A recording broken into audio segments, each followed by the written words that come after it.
आप देख रहे हैं इंडिया न्यूज राजस्थान। आपके साथ हूं मैं सोनल दहिया।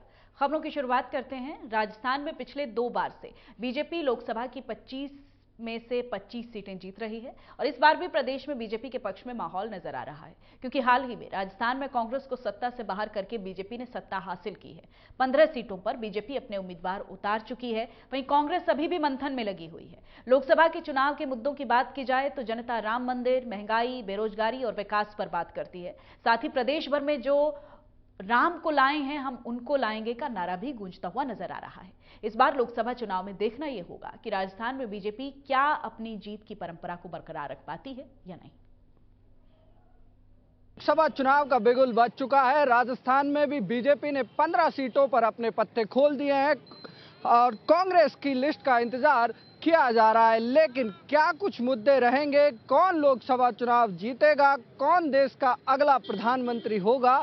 इन तमाम चीज़ों पर चर्चा करेंगे। कुछ लोग मेरे साथ हैं, उनसे बातचीत करेंगे। मैं राजधानी जयपुर के आर्बर्ट हॉल पर मौजूद हूं और राजधानी जयपुर प्रदेश भर की सियासी जो लहर है उसको तय करने में महत्वपूर्ण भूमिका निभाता है। हाल फिलहाल जो जयपुर शहर की सीट है वो बीजेपी के पास है, लेकिन आगे क्या प्रदेश में होगा, किसका पलड़ा भारी रहेगा? तमाम लोग मेरे साथ हैं, उनसे बातचीत करेंगे। भाई साहब, क्या लगता है आपको कौन होगा प्रधानमंत्री अगला? देखिए, प्रधानमंत्री वाली जो बात है तो निश्चित तौर पे भारतीय जनता पार्टी की सरकार को बने हुए 10 साल हो गए और भारतीय जनता पार्टी 2014 में कांग्रेस की सरकार पे जो आरोप लगा करके आई थी और साथ ही साथ में जनता से अपने जनता के हित के लिए जो वादे करके आई थी, उनमें सब ये 100 में से 100% फेलियर है। आप देखिए, इन्होंने उस समय कांग्रेस की यूपीए सरकार थी, उस पर इन्होंने ना भ्रष्टाचार का आरोप लगाया। इन्होंने उस समय जो है संवैधानिक संस्थाओं को आगे करके कि कभी सीएजी कोल स्कैम पे बोल रही है, कभी ये ना 2G स्कैम पे बोल रही है। बाद में न्यायालयों ने सबने जो है सब मामलों में बरी किया और कांग्रेस पार्टी के खिलाफ ये जो भी आरोप लगाया था उसमें से एक भी आरोप साबित नहीं कर पाए। दूसरी बात, मोदी जी का जो वादा था कि भाई मैं 2 करोड़ रोजगार प्रतिवर्ष दूंगा, 2022 तक हर सर पे मैं छत दूंगा और उसके अलावा जो है कि ना विदेशों से काला धन लाया जाएगा और है ना इतना काला धन लाया जाएगा कि हर व्यक्ति के खाते में 15-15 लाख रुपए आ जाएंगे। इनकम टैक्स से मिडिल क्लास को निजात मिलेगी। इस तरह के जो तमाम जितने भी हवाई वादे थे, झूठे वादे थे, उनमें एक भी वादे पर ये कहीं पे भी अगर तो इन्हीं मुद्दों पे चुनाव होगा इस बार। कुछ और भी लोग मेरे साथ हैं, उनसे भी बातचीत करेंगे। क्या लगता है इस बार क्या मुद्दे रहेंगे लोकसभा के? देखिए, मुद्दे देश के अंदर बिल्कुल स्पष्ट हैं कि जो आने वाला समय है उसमें भारत जो है वो प्रमुख 3 अर्थव्यवस्थाओं के अंदर भारत का नाम होगा। और आज पूरे वर्ल्ड के अंदर जिस प्रकार से भारत एक मजबूत महाशक्ति के रूप के अंदर उभर के आया है, तो हमको वो समय याद है जब देश का प्रधानमंत्री जब विदेशों में जाते थे तो वहां के अखबारों के 8वें पन्ने पे सबसे अंत में 2 लाइन लिखी होती थी कि भारत के प्रधानमंत्री आ रहे हैं। और आज विश्व का कोई भी देश, बड़े से बड़ा, चाहे वो अमेरिका हो, चाहे वो रूस हो, चाहे वो जापान हो, कोई भी देश हो, बड़े से बड़ा देश जो है वहां के राष्ट्राध्यक्ष और वहां के शासनाध्यक्ष जो है वो भारत के प्रधानमंत्री के लिए लाल कारपेट बिछा करके उनको स्वागत करते हैं। यह विश्व के अंदर भारत के महान होने का और भारत के महाशक्ति बनने का एक नमूना है। और आने वाले समय के अंदर आप ये देखिएगा कि भारतीय जनता पार्टी ने जो वादे किए, आप बड़े बड़े मुद्दों को लीजिए कि भाजपा ने यह कहा कि हम देश से धारा 370 का कलंक हटाएंगे। वो धारा 370 का कलंक भाजपा ने हटाया। भाजपा ने यह कहा कि हम राम मंदिर बना के रहेंगे और भाजपा ने वो राम मंदिर बनाया। हमने कहा देश की बेरोजगारी दूर करने के अंदर हम कार्य करेंगे। देश की अर्थव्यवस्था को आज तीसरी मौजूद शक्ति के रूप के अंदर स्थापित करके और देश के अंदर से जो 65 साल कांग्रेस ने राज करके जो गड्ढे स्थापित किए थे उन गड्ढों को भरने का काम और देश को महाशक्ति बनाने का काम भारतीय जनता पार्टी ने किया है। और आने वाले समय में राजस्थान की जनता और देश की जनता एक ही नारा दे रही है कि अब की बार 400 पार। कुछ और भी लोग मेरे साथ हैं, उनसे भी पूछेंगे। भाई साहब, क्या लगता है सरकार की कौन सी योजनाएं इस बार लोगों तक पहुंची हैं, लोगों को टच किया है कि ये योजनाएं ऐसी थी जो आम लोगों के पास पहुंची? योजनाओं की बात करें तो योजना तो जिस प्रकार मोदी जी के हाथ में अगर बोला जाए तो दूसरे देश का प्रतिनिधित्व करने वाले लोग भी जब मोदी जी के लिए बोलते हैं मास्टर ऑफ डेवलपिंग इंडिया, तो ऐसे व्यक्ति का परिचय देना और ऐसे व्यक्ति की योजनाओं की तो अगर हम बात करें तो आज आपके सामने वंदे भारत एक्सप्रेस के नाम से जो ट्रेन चल रही है, रेल परियोजना के अंदर वर्ल्ड क्लास रेलवे स्टेशन जगह आप विकास हो रहा है देश के अंदर, ये बहुत बड़ी बात है। मैं आपको एक बात और बताना चाहूँगा कि आज पहले के कार्यकाल के दौरान जिस प्रकार देश की सरकार ने, जब कांग्रेस की सरकार हुआ करती थी, तो कर्जा कर दिया था। एक कहावत है, बोलते हैं कि यावत जीवेत सुखम जीवेत ऋणम कृत्वा घृतम पीवेत, कि जब तक जियो सुख से जियो, कर्जा करके घी पियो। ऐसी भावना को लेकर अब तक कांग्रेस की सरकार ने जो काम किया, तो 5 साल तो मोदी जी ने, भाजपा की सरकार ने, भारतीय जनता पार्टी की सरकार ने उन गड्ढों को भरा। भारतीय जनता पार्टी, मैं आपको एक बात बताना चाहूंगा, हमारे नाम में ही हमारी पहचान है भारतीय, यानी कि हमने पहले देश को प्रथम स्थान पे रखा है, जनता जनार्दन यानी कि आप सभी को हमने दूसरे स्थान पे रखा है, और पार्टी को हमने तीसरे स्थान पे रखा है। ऐसी भावना को लेकर हमने भारतीय जनता पार्टी, एक पार्टी नहीं एक परिवार है, इस परिवार के नेतृत्व में प्रभु श्री रामलला को भी हमने यहाँ विराजमान कराया। जो वनवास, 500 वर्ष का वनवास, वो पूरा करके आज राम जी अयोध्या में विराजित हुए। ये सब हुआ है तो मोदी जी के राज में हुआ है, भारतीय जनता पार्टी के राज में हुआ है। मोदी है तो मुमकिन है। तो लोग कह रहे हैं कि मोदी है तो मुमकिन है। क्या लगता है, क्या सुधार और होने चाहिए? अगर आप आते हैं या आपकी पार्टी आती है तो क्या सुधार हो? देखिए, सबसे पहले तो मैं आपके चैनल के माध्यम से उन लोगों को धन्यवाद देना चाहूँगा जो ये कह रहे हैं कि हम आए राम को लाए। राम तो पूरे सृष्टि को लेकर के आए और उसको ये बहुत बोलते हैं कि राम को हम लेकर के आए। बड़े ताज्जुब की बात है, शर्मनाक बात भी है हमारे लिए बड़ी शर्म की बात भी है। कोर्ट में एफिडेविट दिया कि राम का तो अस्तित्व नहीं है। राम को लाने वाले ये, राम को लाने वाले ये भाई, राम को बोला नहीं, तुम नहीं बोलते। जबकि राम तो हम सबको लेकर गए, कहा कि राम काल्पनिक है। राम तो हम सबको लेकर गए और ये लोग कहते हैं राम तो हम लेकर गए। दूसरी बात मैं आपको कहना चाहूंगा, वो ये बोलता है, देखिए आप बोले हम चुप थे, आप चुप रहिए, आप काटिए, हम नहीं बोलेंगे इस तरीके से। आप गलत बोल रहे हैं, आप मेरी बात सुनिए, बड़े शर्म की बात है, शर्म की बात है। आप कुछ नहीं करना चाहते हो, आप मेरी बात सुनिए, आप हिंदू मुसलमान को लड़ा करके राम मंदिर के हाल के अंदर आप आपके मुद्दे क्या होंगे? आपके क्या मुद्दे होंगे चुनाव?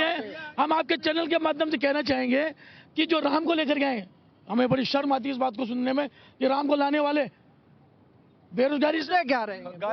मुद्दे हमारे ये ना कि ये जो आज राम मंदिर के हाल के अंदर जो सत्ता में है, देखिए आपके बीच में बोल करके आप मुद्दा बढ़ा रहे हैं। आप वोट किस मुद्दों पर पड़ेंगे? महंगाई के बेरोजगारी के खिलाफ डलेगा वोट, 100% डलेगा।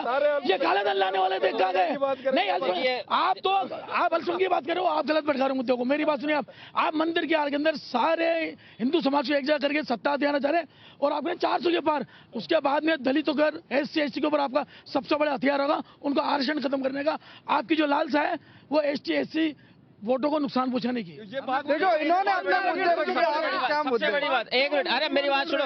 आप ये बात बोल रहे हो राम मंदिर को, आप राम मंदिर को अगर राम मंदिर का श्रेय लेते हैं तो क्या ये कहते हैं कि सुप्रीम कोर्ट इनकी मोहरा है? आप इनसे पूछे सुप्रीम कोर्ट क्या इनके आदेश में चलती है जो ये कह रहे हैं कि राम मंदिर इन्होंने बनवा दिया, जबकि देश का इतिहास गवाह है कि राम मंदिर के ताले खुलवाने वाली हमारी कांग्रेस पार्टी की राजीव गांधी की सरकार थी जिन्होंने राम के दर्शन को। इस बार भी चुनाव उन्हीं मुद्दों पे होंगे जो सालों से। विष्णु जी मेरी बात सुनो, बात कही गई तो उस बात का जवाब देना पड़े। 2022 में ये जिस बात के इनकी केंद्र सरकार ने एफिडेविट दिया, 2022 में इनकी सरकार ने शपथ पत्र दिया है कि राम सेतु काल्पनिक है या नहीं, हम नहीं कह सकते। इनकी सरकार ने 2022 में एफिडेविट दिया। कैसे 2000 चुनाव का बता दिया? 2000 का चुनाव कैसे जीतेंगे? 2024 का चुनाव कैसे जीतेंगे? इन्होंने 2014 में जो वादे किए थे उसमें से एक वादा इन्होंने पूरा नहीं किया। ये देश का जो चुनाव होगा ये शिक्षा पे होगा, ये रोजगार पे होगा, ये देश की आर्थिक विकास की दर पे होगा। आर्थिक विकास की बात चली तो मैं एक बात कह रहा हूँ आपको, ये कह रहे हैं कि भाई कर्जा लेके घी पियो। देश में 70 साल में 55 लाख करोड़ का कर्जा हुआ, मोदी जी ने 205 लाख करोड़ का कर्जा कर दिया। 70 साल में कर्जा होता है 55 लाख करोड़ और 10 साल के अंदर बढ़कर के 155 लाख करोड़ एक्स्ट्रा। क्या लगता है आपको कौन होगा? पहले भाई के जवाब कि भारतीय जनता पार्टी भारतीय दंगा पार्टी है, क्योंकि ये दंगे भड़का के सिर्फ है ना राजनीति जो करती है ना, सिर्फ हिंदू मुस्लिम को लेकर राजनीति करती है। इनको राजनीति करना आता ही नहीं है। भारतीय जनता प्रधानमंत्री कौन होगा आपके? हमारे होंगे आदरणीय Rahul Gandhi ji.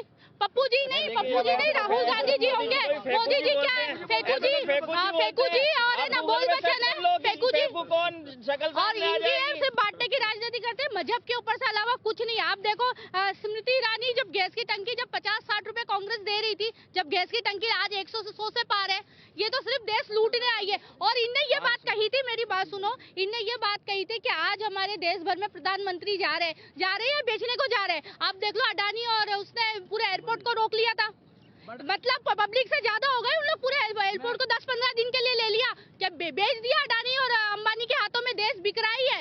Railway station airport अब से पहले किसके पास था? देश की आम जनता,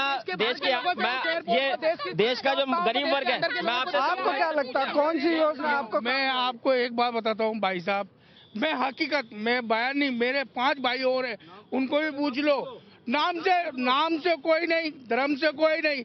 ये जो भाई साहब बोल रहे हैं हमारे पार्षद, इनको जिताने वाले हमें हमारे एरिया से खड़े हुए हैं।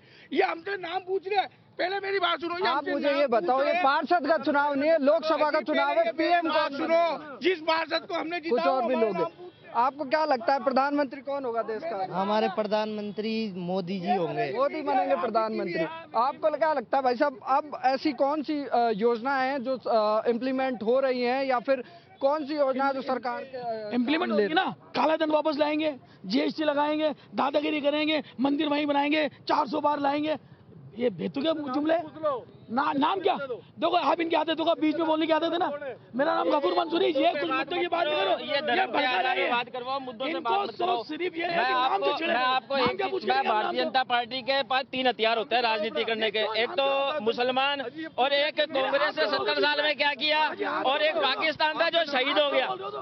इनके मुंह पे पट्टी लगा दो कि आपको नाम में मुसलमान शब्द काम में नहीं लेना। अब आखिरी सवाल है, एक शब्द भारतीय जनता पार्टी आखिरी सवाल है आप सब लोगों से। आप लोग इनसे पूछो कितने रोजगार दिए आप लोगों से। अब आखिरी सवाल है, रुक जाइए। आरटीआई में सूचना मिली है कि मात्र 27 लाख रोजगार मोदी सरकार ने 10 साल में मात्र 27 लाख रोजगार दिए गए। अग्निवीर योजना ला करके देश बेच दिया। अब आप सब लोगों से आखिरी सवाल है, रुक जाइए भाई साहब, क्या लगता है पीएम कौन होगा अगला? प्रधानमंत्री कौन बनेगा? अब ऊपर वाला जाएगा जो होगा वो तो अपन कौन, आप किसको देखना चाहेंगे? देखिए हमारे देश में आप देखो, एक जवाब सबसे बड़ी बात देखो, आप मीडिया वालों को समझने की जरूरत है। हमारे देश में लोकतंत्र अध्यक्षीय प्रणाली वाला लोकतंत्र नहीं है। हमारे यहाँ पे जो संसदीय लोकतंत्र की प्रणाली होती है, जो सांसद चुने जाते हैं, जो विधायक चुने जाते हैं, जब विधायक दल की संसदीय दल की बैठक होती है तो वो अपना प्रधानमंत्री चुनते हैं, और ये लोकतंत्र की स्वस्थ परंपरा है। तो मेरा आप मीडिया के साथियों से निवेदन है कि आपके दर्शक आपके माध्यम से, भाई साहब वसुंधरा जी के बेटे को टिकट क्यों दिया? वसुंधरा जी के बेटे को टिकट क्यों दिया? पंकजा मुंडे को टिकट क्यों देते हो? ये बताओ आप मुझे। पंकज सिंह आपके राजनाथ सिंह का बेटा, उसको टिकट क्यों देते हो? आप श्रीवाली जी आखिरी सवाल, पीएम क्या रिपीट होंगे, कौन बनेगा? देखिए मेरी बात सुनिए, ये कह रहे लोकतंत्र वाली बात मैं कहना चाह रहा हूँ ही बनेंगे कि प्रधानमंत्री तो तय है, वो तो तय है। वो तो ये मौलाना और ये इब्राहिम और ये 2-4 जो है मिलकर के ये जो विरोध कर रहे हैं। पालने का खर्चा महंगा होता है। सुनो शेर को पालने का खर्चा महंगा होता है। ये थोड़ी बहुत महंगाई भारत का आमजन सह सकता है, क्योंकि उसने शेर पाला है, गीदड़ नहीं पाला।